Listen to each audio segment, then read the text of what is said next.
Well, look at that. We are live. Welcome to the Captain's Cabin and the Captain's Log. I want to thank all of you for coming in. This is a old way I used to do the radio show, and tonight's the grand experiment of entering back in to doing this in a different way so we can broadcast this to all my different social medias. And you can getting feedback. Hold on, let me turn it down. And this is so we can broadcast to the social medias, and it shows on YouTube, it shows on Facebook, it shows on Instagram. I cannot get it to connect to TikTok right now, and there's probably other ones I want to add to it. So thank you for coming in. Sorrow Mental Manic Mantic Steve, good to have you in here. Warm hello, he says. No bottle of rum, I'm afraid, Scotty, he says. And so we can monitor both the Facebook page as well as the YouTube page. A little clunky here at the beginning today. Sorry about that. But here we go. If everybody's clicking into this, then and I have to go manually click over into Instagram. We're ready to roll. So everybody, thanks for coming in. Captain's Log tonight is staying without disappearing. And those of you who are coming in through these different means, thanks for working with me on this tonight. We're going to do it this way, I think, from now on. And so I appreciate your being here. And tonight, after last night's log, where we talked about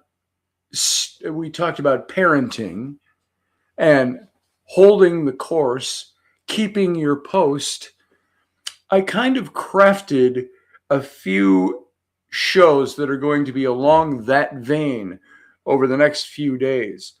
And if I've got them right here handy, I'm going to let you know what those are. It'll just kind of chew up just a little bit of a minute here while we're waiting for people to actually click the link and get here. The next 5 logs after tonight, there's a cohesive arc to them. This is kind of the non-burnout progression, where each log kind of releases pressure while deepening the meaning.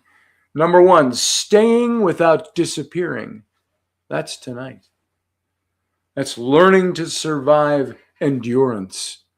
Number 2 is the quiet damage of being the strong one. Naming what accumulates when men and some women never speak up. Number 3, what the children actually remember. That's reframing legacy away from pain and toward presence. Number 4, when the watch changes. That's accepting seasons ending without guilt or abandonment. And then number 5 is going to be choosing the new next horizon. That's forward motion that honors the past without living in it. And so that's what I want us to cover. Tonight is the log tonight. Let's get to it now. Tonight's log is staying without disappearing. Now, there is a truth that no one tells you when they say stay. They don't tell you that staying can slowly erase you if you don't know how to stay awake inside yourself. Because remaining at your post isn't the same as remaining alive. So, and I'm going to pause here, and if you are, boy, if people are not seeing this, then there's no way to pass a message on here. But there it is. It is showing up over on Facebook. It's showing up in other places. So we're good.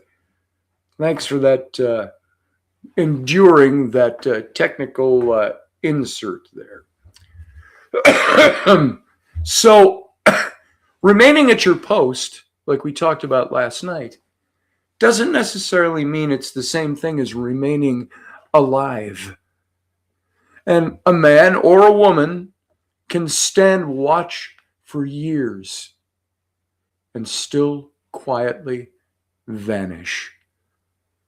Have you heard anybody say, and you hear this especially from moms, I was a career woman, or I did this, I had all my goals, all this excitement in the first couple of years of our marriage was great. Then I became a mom.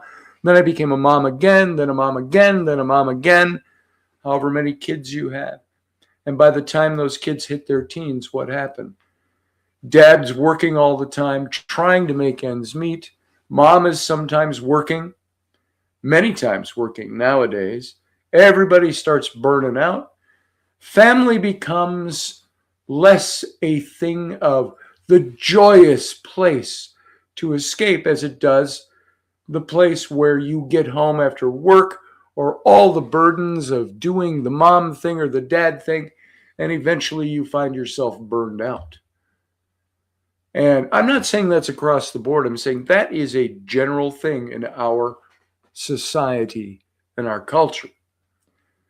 So you can stand watch for years and still quietly burn out. And you do everything right. You pay the price. You hold the line. You're present. You're responsible. You're needed. And still, you can become a ghost in your own life. And this is the danger no one warns you about. This can apply to when you're married. This can apply to especially in divorce situations where there's a breakup and there's split custodies. And this is the danger nobody tells you about. So staying can calcify. Duty can harden into silence. Responsibility can turn into this slow, grinding starvation of the soul. What goes wrong is this. That's when that happens, by the way. That slow, grinding starvation of the soul, something very specific goes wrong when that happens. We stop tending the inner life. We begin blaming the outer world for the emptiness we're not naming. Sometimes we name the emptiness, but for the most part, it's that deep subconscious. And so when a person hasn't been becoming, when their curiosity has gone unfed, when their creativity is left unspoken, their sense of aliveness is postponed until later, everything around them starts to feel like a cage. Not because it is one, but because they stopped moving inside of it. This is where the danger sharpens, because stagnation doesn't announce itself as stagnation. Do you know, hear this? Do you know what stagnation announces itself as? Injustice. Suddenly, ordinary expectations feel like oppression. Accountability feels like control. Correction feels like attack. Shared history feels like confinement. Faithful presence feels like a life sentence. And the people who stayed, the ones who held the line, who depended, relied, trusted, are recast as villains in a story that needs a reason to escape. This isn't about one marriage. I'm not singling anything out. This isn't about one man or one woman. You see this everywhere. You see it in parents, often mothers, who spend decades giving everything to everyone else, never asking who they were becoming themselves in the process. And when they do ask that, many times they scream for escape that is bolstered by echo chambers and you go girlisms out there. And when the children grow, when the noise quiets, when the mirror finally asks its question, panic sets in. Not because staying was wrong, but because they stayed without staying alive. And everything around them became the thing that was draining their life.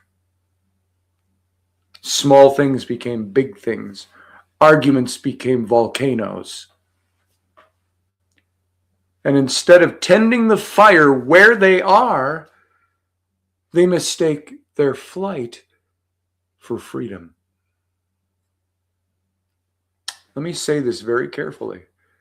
Leaving does not equate becoming. Breaking away does not automatically mean waking up. Sometimes it's just running from a self that was neglected far too long.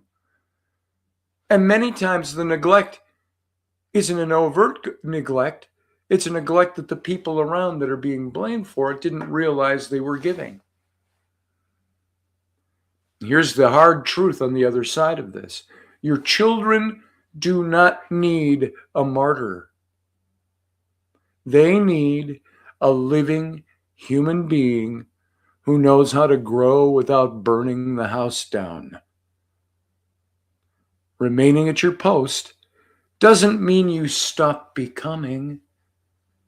It doesn't mean your laughter is over. It doesn't mean your curiosities, your desires, your hunger for life is a betrayal. Remaining does not require self-extinction. If it does, something has gone wrong inside long before anything goes wrong outside. Staying doesn't mean freezing your life. It means learning how to move with integrity instead of rupture. The ship still sails while you remain. It just sails with awareness, with responsibility, with a fire that's tended, not ignored. A fire that's tended by both parties, a fire that's tended by all the children. Family. Because if you don't nourish the one at the helm, you don't get freedom. You get fracture. One day the watch is going to change, and it always does. But tonight is about learning how to remain without turning to stone, without rewriting love as a crime, without confusing aliveness with abandonment. Remain at your post, but for the love of all that matters, stay awake while you do instead of. The word is given, and I have some affirmations. Staying awake. I can remain and I can still become. My aliveness does not require destruction. I don't have to set the house on fire to save it. I tend my inner life so I do not blame the outer world for my hunger. I choose growth with integrity, not rupture. I am responsible for my becoming. No one else carries that burden. Staying is not stagnation when I stay awake inside myself. I refuse to disappear, and I refuse to burn it all down to feel alive. I will not destroy those around me to do the things I want to do that I think I need. Here's a benediction for you tonight. For those who refuse the false freedom, may you have the courage to name your hunger before it turns into accusation. May you tend the fire before you curse the walls for keeping you warm. May your becoming be deliberate, your growth be honest, truthful, imbued with wisdom, and your awakening being rooted in responsibility, courage, not escape and fleeing. May you recognize what is real versus what is false freedom. And when the voice whispers that destruction is freedom, may you remember this: true aliveness does not require casualties. Let me say that again. So many times we are so either originally fearing where we're heading or what we want to do or where we want to go, and we justify it, and then we destroy what is around us. We destroy our marriages. We destroy our children in the process. And mind you, there are no casual survivors of divorce when it comes to children. Children need their parents. Like we said last night, talking about parenting, perhaps even in a broken marriage where there's two homes, those children may not see everything along the way, but one day they're going to look back and they're going to say, they loved me and they were here. They were present.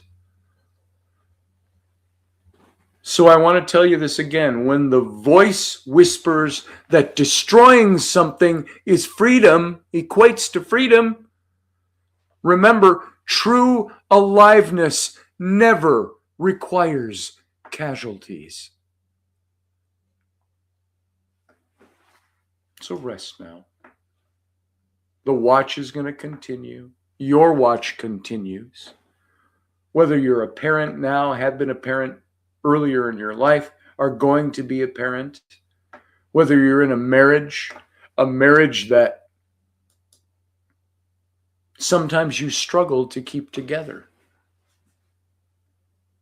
May you work together to exhibit staying power. May you not be duped and lulled by the siren song of our society and our culture that says lives are expendable, hearts are worth throwing out if it achieves the end of your freedom. Do not forfeit courage. Do not forfeit love. Do not forfeit anything to seek that thing that looks pretty and enticing, novel, exciting, and adventurous. And do not do anything that requires the destruction of lives, the destruction of homes, the destruction of children's psyches, just because it feels good to go that way. That's all I got to say. And we'll spend a couple of more minutes because while we're live over on Facebook and other places, guess what? We're in a little different setup here tonight. We're back to the StreamYard setup, so it's a lot easier to stay here without just clicking goodbye when we're done. So I just want to say amen, make it so, and stay the course. Thanks for being here. Now, just want to say again, I see Roger Rabbit over there. Good to see you, Roger. Barbara, good to see you. Steve, good to see you.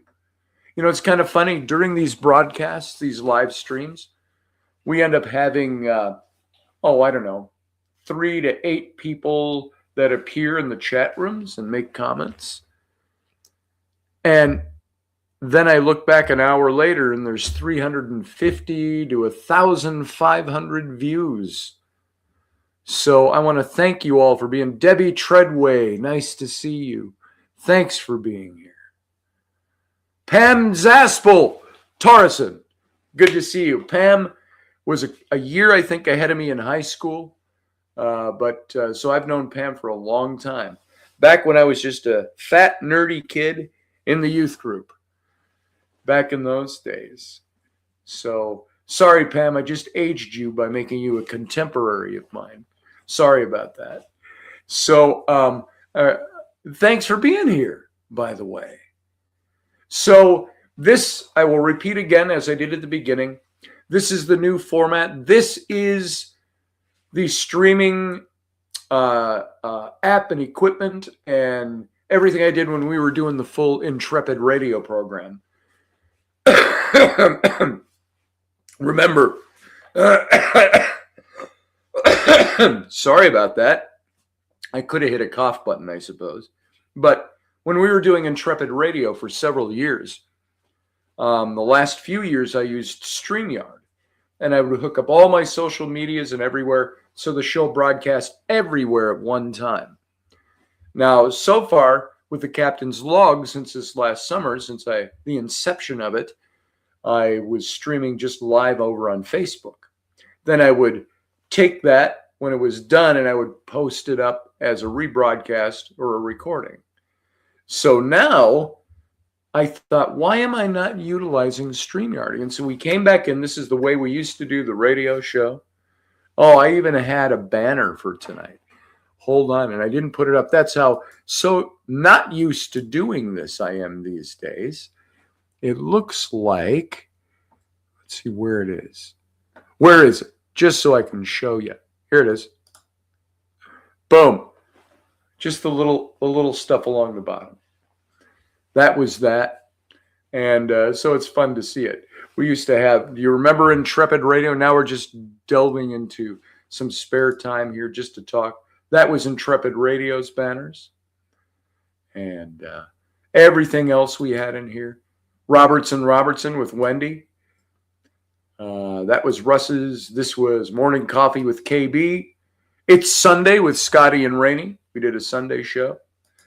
And then, of course, Captain's Log. So that's mundane. I don't want it to take away from the Captain's Log tonight. But I do want to just have a little conversation with y'all and let you know how things are going here, why we're doing what we're doing here. I want to be able to say hello to everybody. Le Wolf. Ahoy, Captain Scotty. Got your stern, mate. Thank you. Nice to have you here. Barbara's here. Helen J. Ferguson. Good to see you, Helen. And Roger is here. Great to see you, brother. It's been a long time. Pam, of course, is here. Pamela Zaspel. Debbie Treadway. And some of you in there. So I really appreciate your presence. And since I started these logs, I really appreciate you being here. So I'm not going to do this every night. Maybe. Do you remember when we did the radio show, Intrepid radio program, and we were over on first KGRA, then we went to the network with Russ Haslage. Why am I not thinking of the name? I'm skipping it right now. But we did 1 hour on the radio, and then we stuck around. After we went off the air on the radio, we stayed live over in YouTube. And you guys, my listeners, dubbed it the Captain's Cabin. And that's where that came from. And we would sit up with, it was usually me. And guess who was there all the time? Our friend, our late friend, Dave Potter. Uncle Dave was there almost every night. We had Ruben Fasthorse would come in, and then all of you would call in. You know, we could do that right now if you want. If you wanted to call into the studio line, you can. We can do that now again.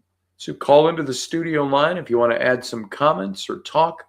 I'm going to end the live stream over on Instagram right now. Bye, Instagram. And so we're still over here in, I think there is, I was trying to remember how we did everything. So invite guest, video file, invite a guest. Let's see. I'm going to copy this. I think if you go, I'm going to post the comment here. If you go to that link that I just put up, you can call into the show. That should get you right in here to my studio. And let's take a few minutes and talk a little bit. If you've got something you want to add to the show itself, if there's something that you want to just say hi, come on in. I didn't warn anybody ahead of time about this, so we're just doing it now off the cuff. So call in. Barbara, you should call in. Pamela, you should call in. You don't have to be on camera, but your audio will come through. Roger, you could call in. Who else is out there? It gets so small, some of this. Gotta look. Saromantic Steve, you can call in. Jeremic. Oh, Jay here. Jay here. I haven't seen you in a year, I think. Nice to see you. And so those of you who were unaware, 2025 was a hellhole. And I'm about ready to move into 2026 with gusto. So I would dare say that 2025 represents, in all my 65 years, 2025 represents the absolute worst, most devastating year I have ever experienced in all my days. And I say that without superlatives. I say that without exaggeration. I'm just saying it's the worst things that ever happened to me happened in 2025. And I'm ready. And that was the year, this whole thing of the years of animals, the Chinese calendar. They say 2025 was the year of the snake, the shedding the skin like a snake does. And 2026 is entering the year of the horse. And not just the horse, it's the fire horse. It's the running horse, the energy, the movement, the upward motion with speed, not haste, speed and precision after the shedding of the old. Now, there's something I was told, and I did not know this, is that the shedding of the snake skin, we're still in that a little bit in January, according to the Chinese calendar. And so that shedding kind of dies off during the month of January. And by the time we hit the end of the first week of February, the year of the horse takes over. So bide your time. Be slow. Don't rush into things. Take your time and plan your steps, then work your plan. So that's what I intend to do. Not that I'm Chinese, not that I've ever been subject to Chinese mysticism, but man, it sure seemed to fit, I got to tell you.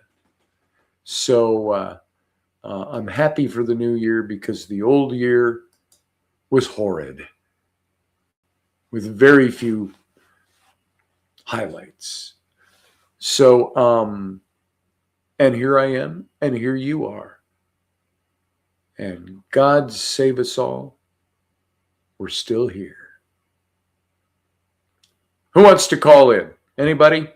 If you don't, I'll give you about a minute, and then I'll probably wrap this up for tonight. So, other than that, I don't have a lot right here.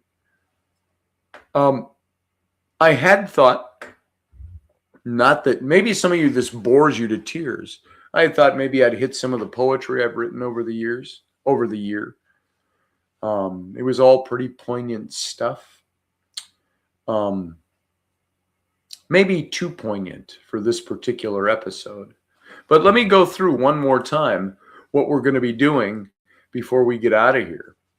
I am going to be, this show last night and tonight has all been about a 5-part series I'm doing here now. Even though we never quite got back to the original Captain's Logs. We had 30 episodes of those, and we only got through 18 of them. But the next 5 logs, the next 5 of these I do, are going to be, number 1, staying without disappearing. And that's actually not the next one. That was tonight. Staying without disappearing. This is your non-burnout. Learning to survive endurance. Endurance just doesn't come easy. Sometimes you got to survive endurance. Somebody would say, well, why would I want to endure? It's not happy if I got to survive it. Well, it's how to survive while you're doing it, because it means something. Now, you notice I didn't specifically get into relationships. That's a whole different topic. This is the staying power. What are you made of? What's your integrity? So that was tonight. Tomorrow, the quiet damage of being the strong one. Do you consider yourself the strong one? In your family, in your relationships? That's naming what accumulates when the men never speak or the women never speak. Number 3, what the children actually will remember. This is reframing legacy away from pain and toward presence. What's my job right now? It's to reframe the pain of my children right now, my 16, 14, and 11-year-old kids. It's reframing their pain into presence. That is Rainey's job as well with our kids. This is what we have to do. Number 4 is going to be when the watch changes, accepting seasons ending without guilt or abandonment.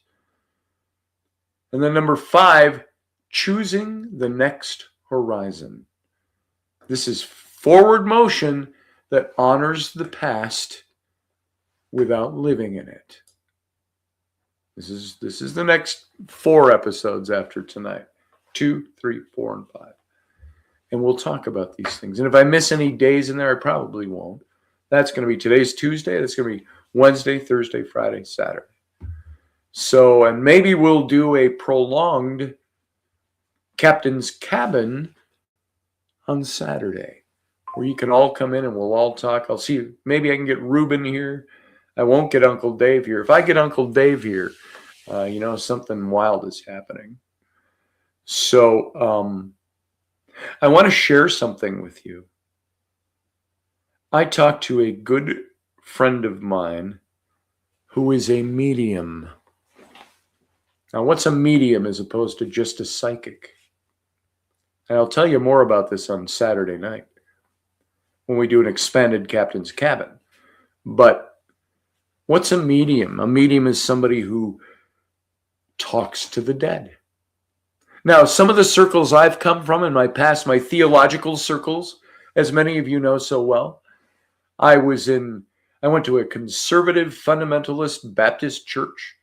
I went to a conservative fundamentalist Baptist seminary, a conservative fundamentalist Baptist Bible college before that. I started my ministry with youth in a conservative fundamentalist Baptist setting. And I'm not speaking ill of the Baptists. I'm just saying I think the Baptists don't have a corner on who God is, who Jesus is, what theology is all about. We'll keep it that simple for tonight. But having come out of that, I found myself drift away from that. I called it Iron Bars Christianity. And my experience with God and Jesus. I didn't throw out the baby with the bathwater, but I walked way far away from it. I got into paganism, Christian paganism, I call it. Believe it or not, there is such a thing. We'll talk about that sometime. But when I did that, I also learned a lot of things. That's when I got into understanding psychic phenomena. I read tarot. I read tarot cards even when I was back in seminary. I've read tarot cards now since 1985-ish. And it's now what? It's 2026. So for almost 41 years, I have flipped the cards. And I have never seen them to be inaccurate. At the same time, flipping those cards, I learned that God was delivering messages through them. And that's the way I read them. And you all know that because we've talked about that before. What does Roger Rabbit say here? Roger, I'm sorry, I gotta put on my glasses. I can barely read it. It's much smaller type in this window. Uncle Dave will be there in spirit. Yes, he'll never miss the opportunity to remind us all, be well, everyone, and remember to do something good for someone. He always said that. And it was interesting because the other day, somebody had mentioned Uncle Dave to me and John Ward, my two closest friends in this world.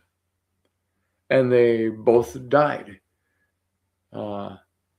Dave died a couple of years ago, as you all know, and my closest friend, John Ward, passed away 4 days before I was given the announcement of divorce and 3 months before I lost my leg, all while I was sick. And the year was horrendous because of those things. And somebody mentioned Uncle Dave and John Ward to me.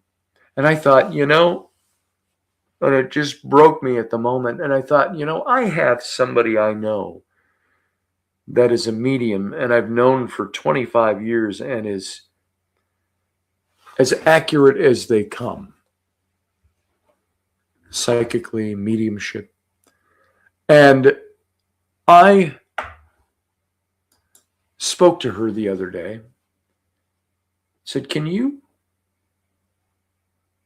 talk to John or Dave? Now, those of my Christian friends out there, some of that flies in the face of our theology. I don't care because I think there's more to our theology than meets the eye. We'll leave that at that for tonight. Don't get pissed at me. But I've had Uncle Dave speak to me audibly. You heard the recording. So I asked about Uncle Dave. Roger Rabbit, you'll appreciate this. Roger, you just have up there now. Because she said she connected with Dave, and Dave said, Scotty doesn't need me right now. He knows where he is. He knows what he's doing. He knows I love him. I talked to him once. He's more focused on my son, Sam. He wants to be around Sam, protecting Sam, talking to Sam, and he has talked to Sam. I'll tell you those stories another time. And then she got to John Ward, and as she was saying that, Sam happened to walk in my front door with his fiance. Yes, my son is engaged. Those of you who know Sam the Leprechaun, because of his big red beard. And so I didn't get to hear it. And she wrote me at about 2 a.m. on what night was Sunday night. So Sunday night to Monday morning, 2 a.m. And she said, I'm not getting any sleep because John won't leave me alone. He wants me to tell you something. Word for word, she said. And so she said, here it is. I'm going to give it to you word for word. Now, I can't read it here. There are some personal things in there. But I will tell you this. I talked to Maria Nilsson, John's widow. I hate referring to her that. John's wife. who runs the Gebel El Silsila mission project, archaeological mission in Egypt.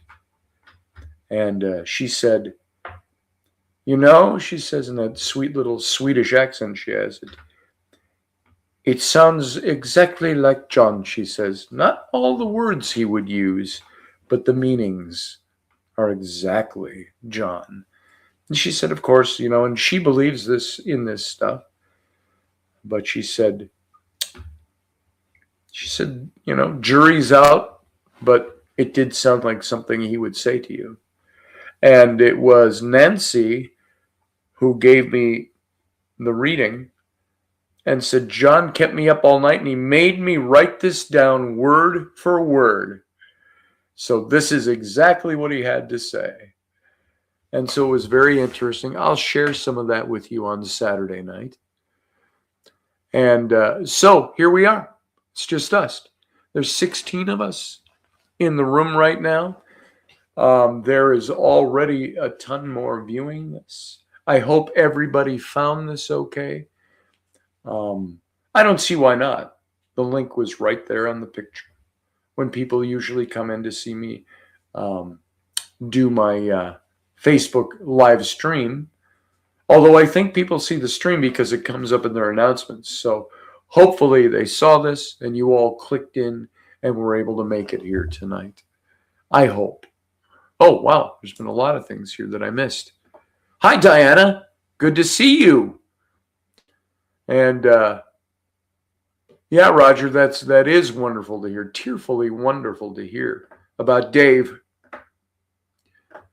speaking to and focusing on Sam. Uncle Dave is, he's here in spirit. Jay here says, Ruben Fasthorse. Yeah, I just talked to him the other day, a couple of times. So he's doing much better. As you know, we almost lost him too this year. Just horrible.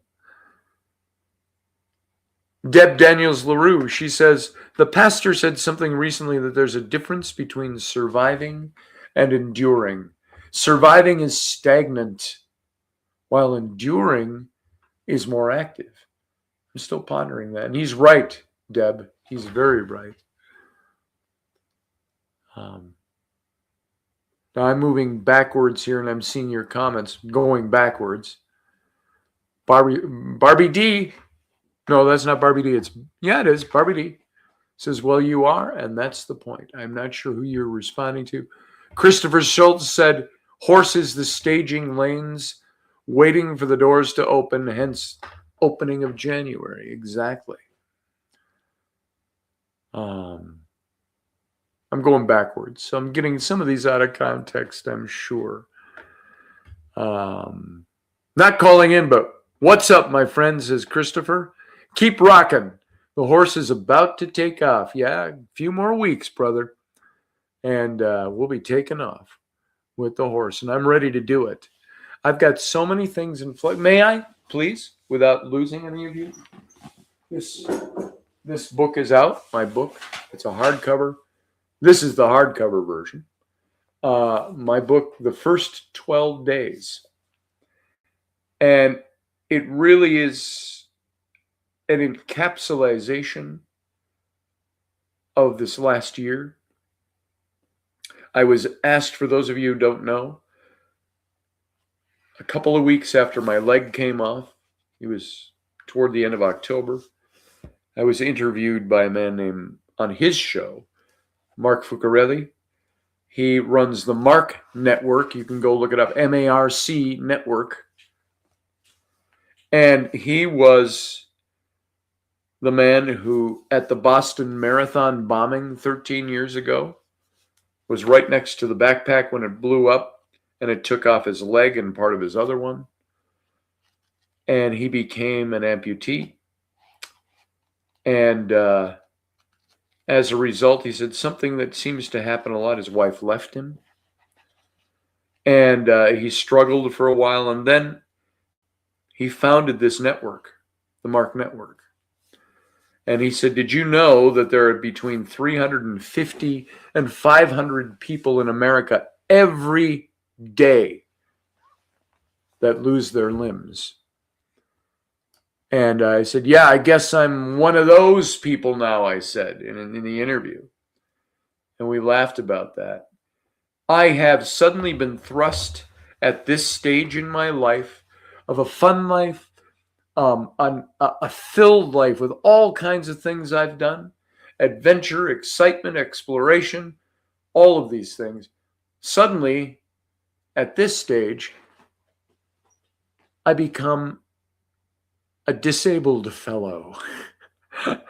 I'm like, I never saw that coming, you know? And and by the way, those of you who've never seen it, whatcha! There it is. There's my fake leg. Got her on today. I got to move back so you can see it all. That is carbon fiber steel. And nice articulated ankle and foot. And, there it is from the knee down. I've got my knee, thank goodness. Knee down. There it is. So, that's who I am now. And I've got 2 wheelchairs in the house to get around when I don't want to wear the leg.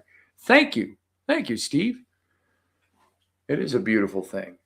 And I can get up and I can move around. I could dance if I wanted to. The only thing I notice is if I sit too long and I've had it on, standing up is like, it's like standing up if you have a sore back. I got to warm it up, the leg up. So all of that to say, I've got this book. If you would like to avail yourself of this book, that's my book. I published it myself. I had publishers that expressed interest because of all my other books, but I didn't want to wait a year for this to come out. I wanted to do it now. And I wrote this whole book in a little over 8 days. It's memoir. I'm going to forewarn you, it is raw, emotional, gut-wrenching. And if you haven't heard it, this is the blurb on the back cover. I'll read this for you. If you don't have an idea what it's all about. 12 days. That's all it took for a life to come undone. A sudden medical crisis, a damaged airway, which I still have, a cascade of surgeries, the loss of a leg, a marriage slipping through trembling fingers, and a man left staring at the ruins of everything he once was. Excuse me. Most people don't survive that kind of collapse. Not in the soul, anyway. But Scotty Roberts did something different. He wrote. In these pages, you'll step inside the raw, unfiltered midnight hours of a man fighting for breath, for identity, for love, and for one more dawn that doesn't hurt to meet. Told with honesty that cuts and beauty that heals.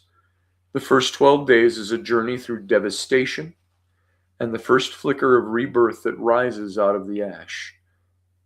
This is not a story about a man who gave up. It's the story of a man who refused to.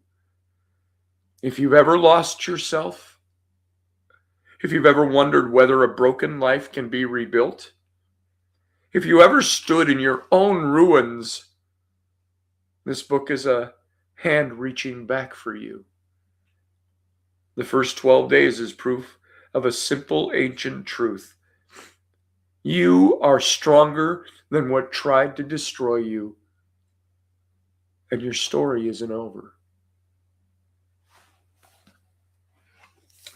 And I want to say this, there's the inside, and I dedicated this book to Rainey. I'm going to read something to you here from this. If you got to go to bed or get out of here, go, Morgan Snow, good to see you. A note to the reader. This is right at the beginning of the book. I don't even remember what's in it, so I'm reading it again like I haven't seen it. I've spent most of my life talking to an unseen audience from behind a microphone. My own small bridge on the ship of everyday chaos. By day, I'm an illustrator and writer, but for more than 2 decades, my nights belong to the airwaves. Intrepid Radio, The Scotty Roberts Show, and a late night after show my listeners dubbed The Captain's Cabin. That's you guys. Then on Christmas night of 2024, the microphone went silent. A sudden medical crisis, the one that would eventually take my leg, also took my voice. Everything stopped. The broadcasts, the laughter, the nightly ritual of steering conversations through the dark. For months, I was confined to a single chair. The same one where I used to command the airwaves had become the place of my recuperation. Somewhere along the way, the name stuck, the captain's chair. And it became both a helm and a harbor, a place to sit still and take stock while the storm raged on. Out of that silence came something different, the captain's log, the short daily reflections on what it means to keep the helm when the sea gets rough. What follows is another such log, written from that same chair, only this time the storm was my own. This is not a story about losing a leg. It's a story about what's left standing when the world you know gives way beneath you. There are no heroes here, only a man learning how to breathe through pain, to laugh in waiting rooms, to forgive, to keep trying when everything he's built begins to come apart. You won't find thunderclaps or halos in these pages. No divine pronouncements, no perfect endings, just the anatomy of survival, bone, scar, love, faith, and the stubborn human will to rise again. If you've ever found yourself staring into the wreckage of something you loved, your health, your marriage, your hope, and wondered who will be on the other side of it, this is for you. So sit with me a while. We'll walk together, even if it's only in words, and even if one of us walks with one last step. That's my note to the readers of this book. And then it goes into the beginning of the book. And another moment I could have used a cough button or a sneeze button. But I dedicated this book. I could leave that for you. It's just surprise you when you see it. But I said, for Rainey, my compass and my chaos, my hurricane and my harbor. If this is truly the last page we share, know that I carry the grace you gave so freely and the memory of that love that never let go. I choose us. I am still here. And then I also dedicated it to my 3 kids. I have 6 kids, but 3 that are Rainey's and mine that live at home now. Flynn, Rowan, and Ellery. May you always know I feel that love is the ground beneath your feet, and the home into which you were born. I will always stand in the gap for you. So, there it is. If you have the hankering, the hardcover, because it's a hardcover, it's about $28 or $29 at Amazon. The soft cover, which I gave away, I only had 1 copy, gave it away to one of my prosthetists who came here to, if you follow my Facebook, the bolt fell out of my prosthetic the other day and I tripped and fell in the kitchen. Ow. I still have the mark on my elbow. There it is. That's all I got from the fall. That and my butt hurt. But they drove all the way out here to replace that bolt for me on Friday afternoon. But I gave him my soft cover. So this is available. Go to Amazon. Look up The First 12 Days, the title of the book. The First 12 Days by Scotty Roberts. And you'll find both the hardcover and the softcover. And if you pick it up, I'd appreciate that. So there, you got a little more tonight than just the captain's log, because we stuck around and we did some stuff. I don't want to overdo this, but there is something I want to read before I put this down. I think it's in chapter 8. It's a short passage. I was talking about my kids.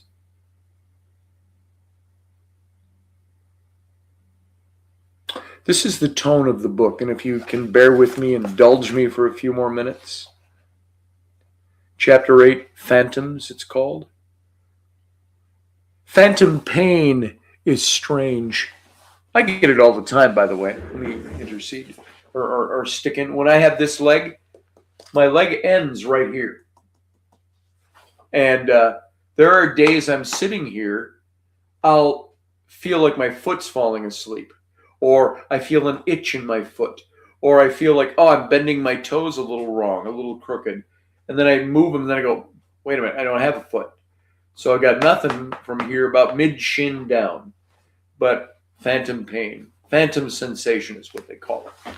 So, phantom pain is strange. The body remembers what's gone. It sends signals to something that no longer exists. I feel my foot that isn't there anymore. The toes curling. The itch I can't scratch. The ache I can't reach. I feel my foot, it's as if the nerves haven't yet gotten the memo that the territory is gone. Sometimes it's a throb. Sometimes a flicker of heat or pressure. And sometimes it's so real, I look down expecting to see my leg exactly where it used to be. It's unnerving, but also deeply human. The body remembers. And so does the heart. There's another kind of phantom pain, not in the limb, but in the space between two people who once fit perfectly together. I don't know if I can read this. Haven't read it for a long time. Bear with me.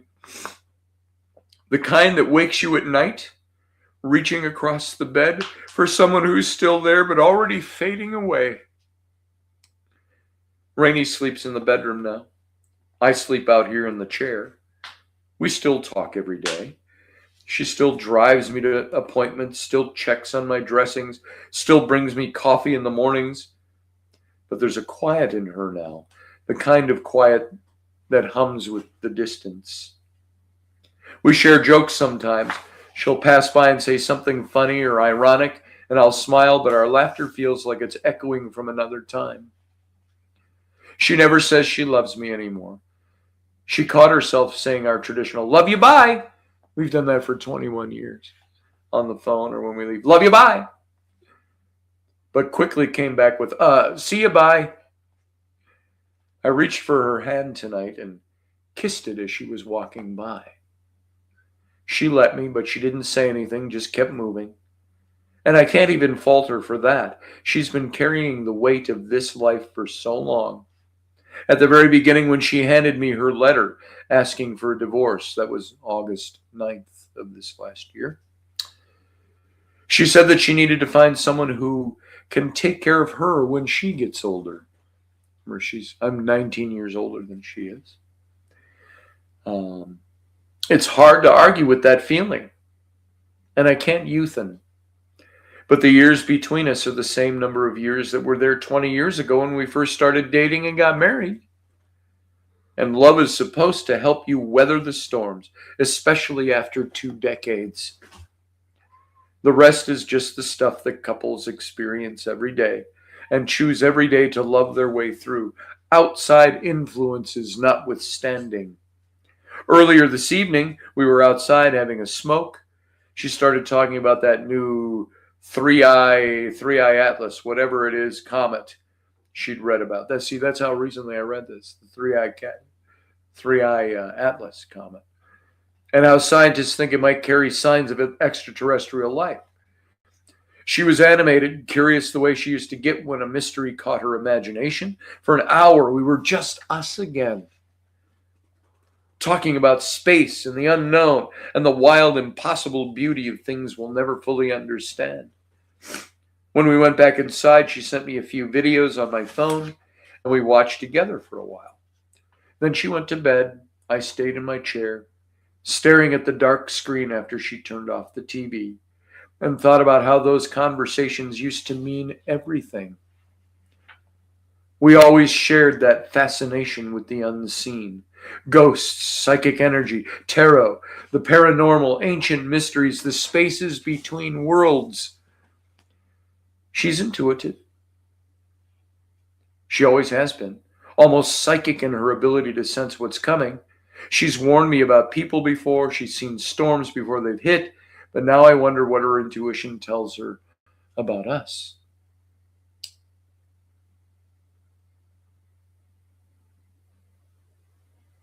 About what's ending and what could still be reborn. She told me once that maybe that we'd been drifting for a couple of years before this all happened. That she'd dropped hints I never picked up on. And maybe she's right. Maybe I missed them. Too busy working, too distracted by the day-to-day scramble of bills and projects and survival. She said the sickness in the leg just made it worse and that it killed whatever was left. Because she was left holding everything. And yet she's still here, still caring for me, still driving me to appointments, changing my bandages, making me coffee. So maybe love doesn't vanish overnight. Maybe it just lingers like phantom limb, invisible but still aching. The ghost of what we were still haunts this house, the way she moves through the kitchen, the sound of her bare feet on the wood floor, the coffee mug she sets by my chair. All of it feels like the touch of something that's no longer alive but refuses to die.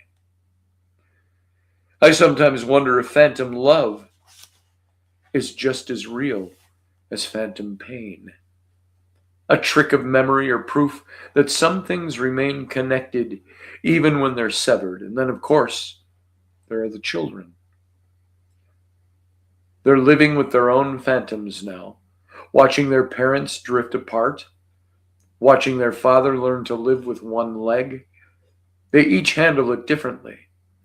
And this was the point I really wanted to get to, this part, about my son Flynn, since we're talking about the children in these last two captain's logs. Flynn, 16, is quiet and reserved. When he talks to me, he doesn't sit. He stands in the doorway, hands in his pockets, voice low, until I notice him. I look up and I'll ask, "Did you want to talk to me about something?" And he'll answer with a single, "Yeah," or "No." He carries things inside. He's solid, thoughtful, and maybe a little lost in all of this, trying to be strong without knowing what that means yet or how to articulate it. He's also heartbreakingly sensitive beneath that armor. Over the last 2 years, he taught himself electric guitar. Just picked it up and learned. And he's damn good, too. His girlfriend, Paige, loved his music. She'd listen to him play and tell him how beautiful it was, and for a year, they were nearly inseparable. Last week, he came to me in that same quiet way and said, "Paige broke up with me." I asked what happened, and he told me her parents said her grades were slipping and they wanted her to focus on school, but he still sees her at school, laughing with other friends, and he doesn't understand why they get to stay and he doesn't. He stood there in front of me, trying to hold it together, and then the tears came. He doesn't cry often. When puberty hit, the bubbly, open kid who used to bounce around the house turned into this deep, monosyllabic young man, all quiet storms and long silences. But that night, his walls cracked. He cried. And I knew that behind the teenage heartbreak, he was seeing something larger. His parents splitting apart. Love breaking down without warning. He didn't say it outright, but I could tell what he was thinking. And then he said, "So this is how it happens. One person changes their mind, and the other one just bleeds out quietly." I told him, "Flynn, I know it hurts. I know it doesn't make sense, but this is part of how you learn who you are in love. How you learn what it costs and what it gives back." He nodded, tears still streaking his cheeks. And as he stood there, I felt the ache of what I couldn't do. I couldn't jump to my feet and cross the room like before. I couldn't wrap him up in that strong fatherly embrace that he used to fall into when he was small. So I said softly, "Flynn, come over here." He thought I was going to stand, but I just shifted forward in my wheelchair, opened my arms and said, "Come here." And when he did, I held him. He cried into my shoulder, and I held on as tight as I could for as long a time as I could. Neither of us said anything. We just breathed in the same rhythm, father and son, both missing something that used to be whole. He's standing in the same emotional rubble I am, just scaled to 16. Then I talk about my other kids too. And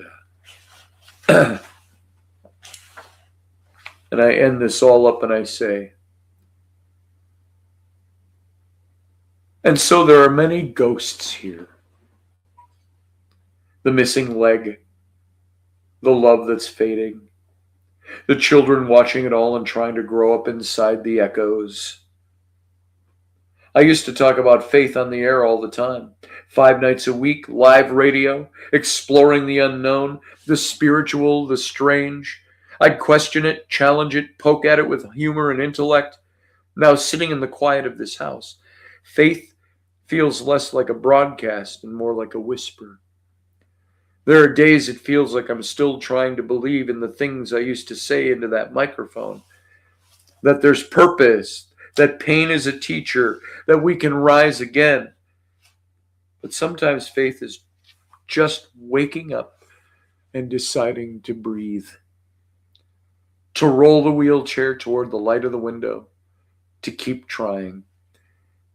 Maybe that's what it means now, to live with the phantoms and not let them define the rest of the story. So there. First 12 days. It's out. Deb says, "Sounds like my younger son Wade. He used to be such a goofball. Now he's quiet, solitary, sarcastic." Yep. PSB says, "Hello." PSBGA Bombs. Gaboms? I don't know what your name actually is. Sterling is here. Did I see Sterling? Sterling in Osaka. How you doing, brother? Haven't seen you in a long... Oh, that's you. I had to scroll back to see that was you. Good to see you, Sterling. So, thank you, Jay, here. So my book's available. If y'all want it, you can all come and get it. And now, it is 11 minutes after 10 Central Standard Time. And I've gone almost an extra hour from the captain's log because we're now formatted and this software for doing this now. Steve says, "Thank you for reading, Scotty. I believe the book is going to inspire and teach a lot of people going through loss and challenge how to keep it real. It has for me." Thank you, Steve, very much. So I'm going to go now. I want a cigarette and I ran out before the show. And I went, oh.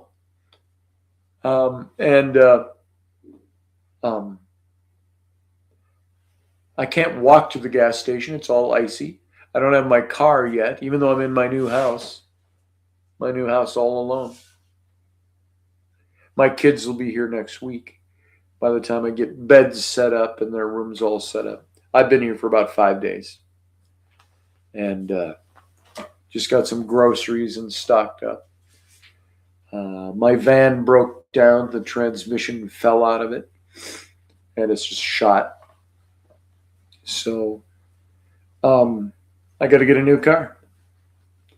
And keeping in mind, I didn't work the entire year of 2025 until October. From when this started at Christmas of last year, all the way down to when they took the leg. About 9 months, I didn't earn any money. My credit tanked. And thank goodness it was detached from Rainey's. So now I'm working on a deficit, but I got this place, a nice place. You saw the pictures if you follow my Facebook. 3 bedrooms for the kids, 3 baths, big full size, all tile ceramic. Very nice. Ceramic tile, I meant. It's a nice place. Fireplace up front. Gas one, but it's okay. Nice features. It's a 120-year-old house, this. And plunked in New Richmond, Wisconsin. About 6 miles from our house that Rainey's in now. Still. So. And yeah, despite being sick for a year, losing my leg, losing my marriage, I was still the one that had to move. Oh, there's some justice in there probably somewhere. I'm probably a nasty man deep down, but it's karma somewhere. But I am in a nice new place. And I do talk with Rainey every now and then. Not every now, almost every day. Try to keep it civil. That's for another story. I'm going to wrap this up. So thank you for being here for the Captain's Log. I'm going to get out of here. Yeah, Diana. I don't know. It's very peaceful here for a 120-year-old home. Sam came in here. And yeah, you're right, Hawk. Karma is a bitch. Good to see you. Glad you made it in. As you know, Hawk and I, he's a friend of mine, we talk every day. And have for months. And so he knows everything about me, everything. I've known him for a very long time. And so we've been talking about all the things to talk about in the log. The normal Captain's Log is about 10 minutes long to 15 tops. Tonight, because I'm doing this through StreamYard and broadcasting in other places, we've gone an hour and 13 minutes. Just getting reacquainted. I have a lot of people coming in that used to listen to the Intrepid radio program. So, yeah, so it's kind of nice. And this is it. This was the first night doing this way. So, everybody, thank you for being here. I'm going to tell you one last thing. Stay the course.